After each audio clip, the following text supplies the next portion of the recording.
Welcome back to the Maxxis TKM Festival here at Kimbolton. Adam Sparrow joins me. Adam, you've been tipped by Graham Butterworth as one to watch. That's probably the kiss of death, but how's it going for you so far this weekend? Yeah, it's been going quite well so far this weekend. Pace has been looking very good. Pace has been looking very good all year, to be fair. I know Kimbolton very well, so I know all the sort of little tricks you can do to try and gain places, and hopefully it all stays good and I get a good position for the final, and then it's just about that final race. And you're doing TKM Festival, the elite class, and also the O-Plate as well, I think, this weekend. Who's going to be the main competition, do you think? Well, there's a lot of drivers out there for the festival. One to watch is Dean Hale. I think he's won it last year, just beat me to it. Ryan Cole's won it enough times as well, so he's certainly going to be up the front there. There's so many other drivers, a lot of top drivers from British champs, like James Pashley. So yeah, in the O-Plate, to be honest, I could name 20 of those drivers who could be in it to win it, and it's going to be a bit of a manic final, to be honest, but I'm looking forward to it. And that's the nature of TKM, isn't it? It's such a level playing field with these engines. Yeah, it is very level playing field. You're just going to have a nice long train of karts, so yeah, looking forward to being in a good race. Okay, good luck. Thank you. On the first of the two formation laps, a problem for Thomas Shaw as, well, three wheels on his wagon's not going to work, is it, Jake? So Thomas Shaw out on the formation lap. Devastating for Tom Shaw. Enraged is not the word as the TKM Extreme Elite Final is about to get underway. Stephen Letts and Adam Sparrow on the front row from Matthew Allnut and Owen Rosser, from Ryan Cole and Jake Campbell-Mills, Cornell, Stevenson, Davis and Springfield in the mix. Plenty of big names in the field, including a pair of F1 mechanics, Jack Partridge and Dean Hale, as Thomas Shaw walks away gutted. They want a restart at the front end of the grid, but it's going to race anyway as Adam Sparrow beats Stephen Letts off the line, and round the outside Owen Rosser is trying to come through in a second position. James Pashley is trying to charge his way through the field, and he's currently the British Championship leader, of course. Yeah, well down the field for James Pashley. Look at that. He's huge. He's had a really bad day, the man that leads the British Championship at the moment. I think Adam Sparrow there, it looks like he got a bit of a false start, but I think they were coming towards the line. It looked like they were going to go round again, and then Adam Sparrow noticed the signal change. Big lunge from Letts, and Sparrow gets him straight back again on the first lap. Battle is joined already as the racing gets underway, but a little bit of confusion at the start. Definitely mixing things up a bit, Alan. Yeah, but still close at the front though. Stephen Letts going up the inside for the lead and takes the lead. Will he get him back? Adam Sparrow does gets him back on the switchback, and at 53, Owen Rosser takes advantage, and Rosser through the second, and Stephen Letts frustrated. So Sparrow is your leader from Owen Rosser and Stephen Letts, then Jake Campbell-Mills and Matt Allnut, then it's Will Lakin and Spencer Stevenson from Cole, Springfield, Cornell, and the Racing Point F1 wheel mechanic Jack Partridge is there in 11th position. Former British champion, of course, Jack Partridge. Great to see him charging back into the field as well. Up the inside, that's a late lunge from Letts, and they've made contact. He committed to the move on Rosser, and they've drifted out wide. That's given Sparrow a massive advantage. Yeah, frustration for Stephen Letts as he was the man on pole, but got a poor start. Basically, that's Matthew Allnut, the former British Open champion in 2015. Nice to see Matthew in the mix. I think Stephen's frustration will be that it looked like it was going to go round again. He was taking that into account.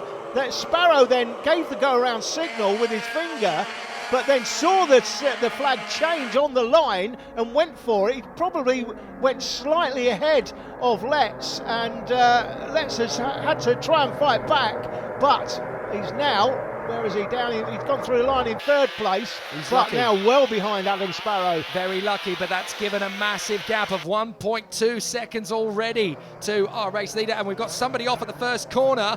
Now, someone has come a cropper there, unfortunately. Can't quite see who it is. That was Ryan Cole picked out, currently third in the British Championships, the race leader fifth in the British Championships. So all the quality at the front of this field. 48, that is Ryan Cole. It's a lovely move, actually. It just got a bit of a rub of the wheel there from Matthew Allnut. I think we might have lost a couple of drivers in the fray already there, unfortunately. So On that last lap, we've lost a few of the names. They'll start tumbling down the order, unfortunately, but Adam Sparrow is still your race leader in front of Rosser, Letts, Campbell Mills, Lakin, Allnut, Cole, Cornell, and Jack Partridge in 9th in front of Kai Springfield, although he was initially, but Partridge has now lost out to Springfield and Davis, so he'll be charging his way back through. Massive lunge up the inside. Who was that?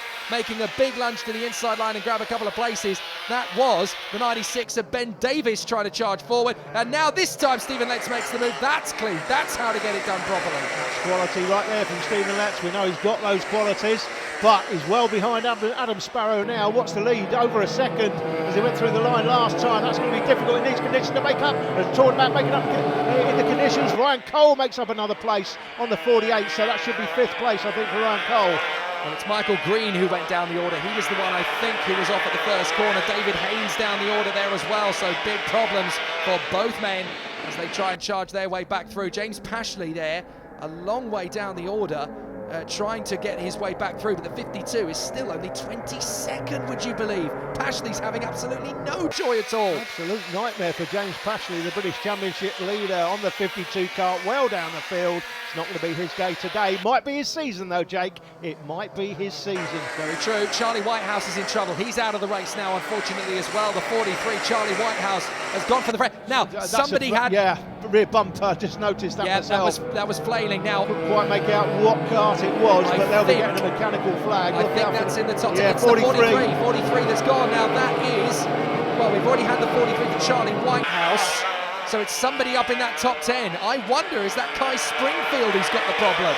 We'll double check as they come through, but that's going to get a mechanical flag, whatever happens, because there's no way that won't get spotted. So we're going to continue on with the race, but obviously somebody is about to get a massive hammer blow. His race is effectively coming down. It's 96. It is Ben Davis. Ben Davis is cruising. I think he's realised.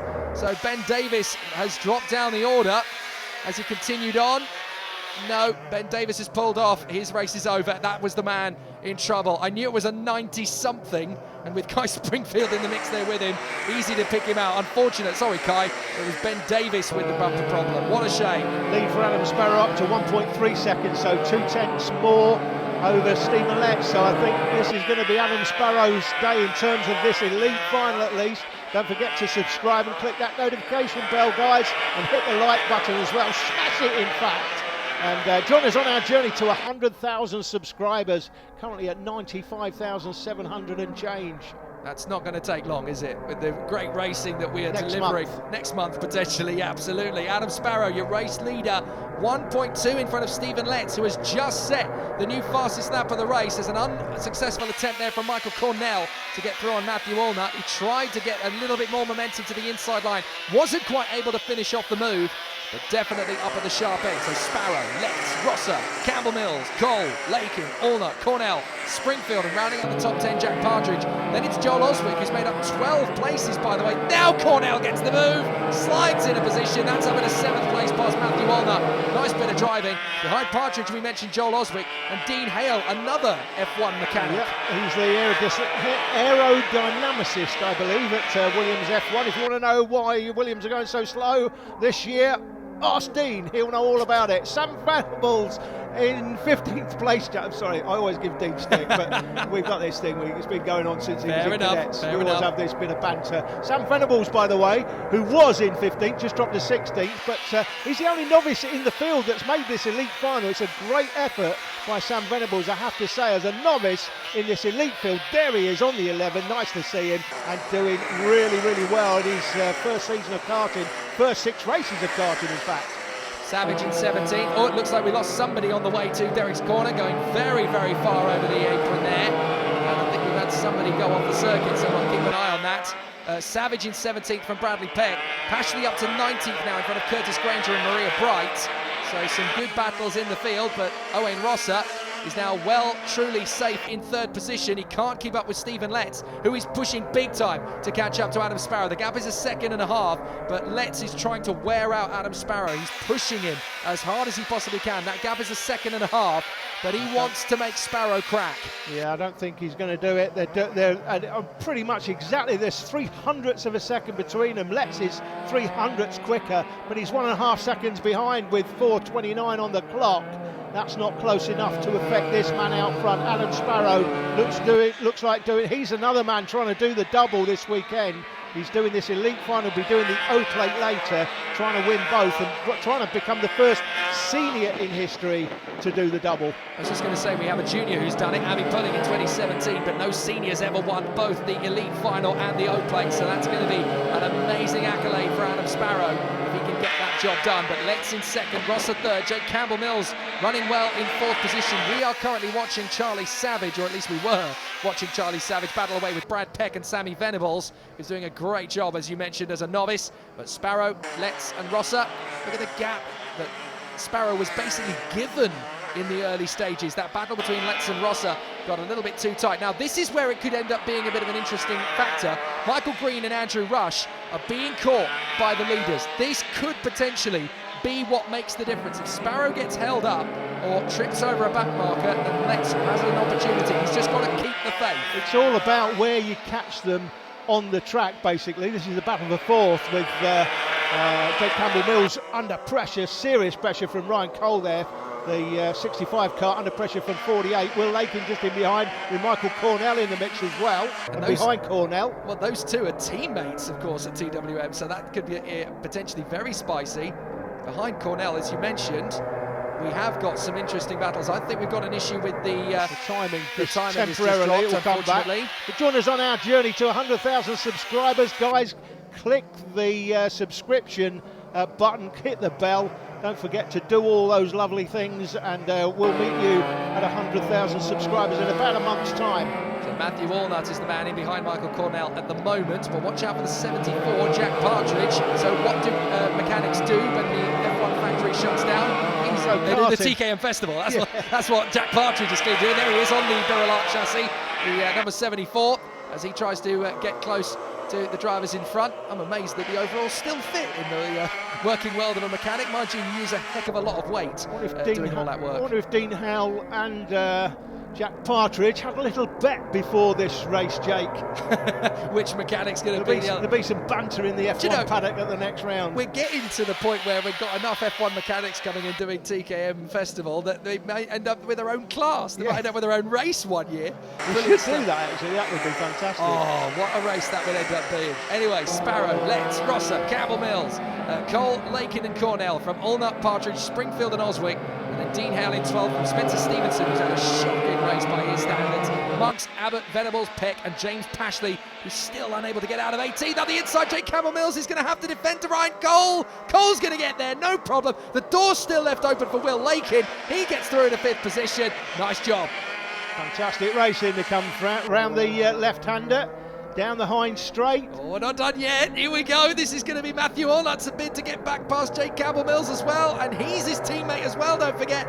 3 drivers in at TWM up at the front end of the field, and he gets through as well now. So a nice move from Allnut.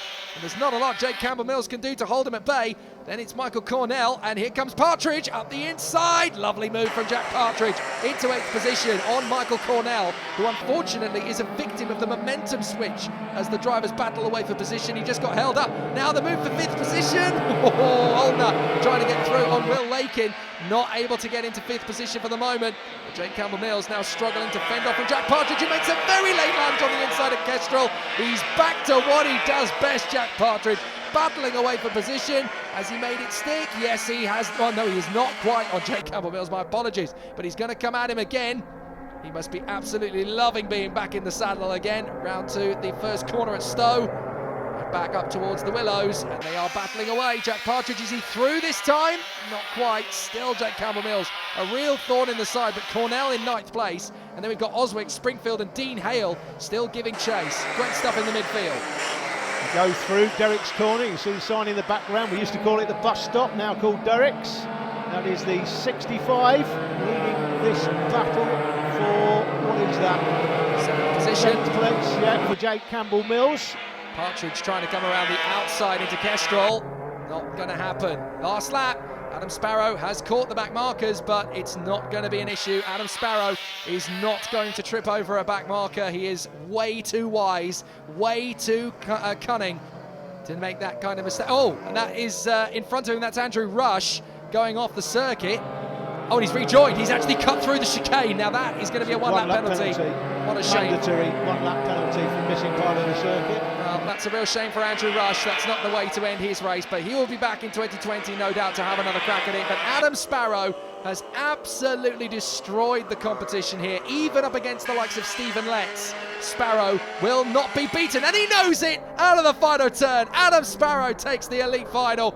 Brilliant performance. Post-race penalty sadly going the way of Sam Venables. That's disappointing. James Pashley as well, after a miserable day at the office for him. Just to compound his miserable day. Absolutely. And the last one to Andrew Rush, incidentally, who had that, or who's got that one-lap penalty coming for missing the chicane. Ryan Cole comes home fourth behind Sparrow, Letts and Rosser. We've had an issue for Lakin on the final lap. He's dropped out of 5th position. That goes to Matthew Allnut in front of Jack Partridge from Connell, Hale, Campbell Mills and Oswick. And unfortunately, Lakin comes home well outside the top 10. Disaster for him. But up front, Adam Sparrow has got 1 out of 2 done. He'll go for the O plate later, but he takes the victory in front of Stephen Letts and Owain Rosser. Difficult conditions in that final, though. So difficult to know what to do. Yeah, it was a bit hit and miss with the setup, really. But yeah, it was a good race. We can be happy with that and sort of come back next year. See, maybe if we get a tail coach drive. The start was obviously had a bit of an advantage because he had a false start, flag out, and then obviously he went and I didn't.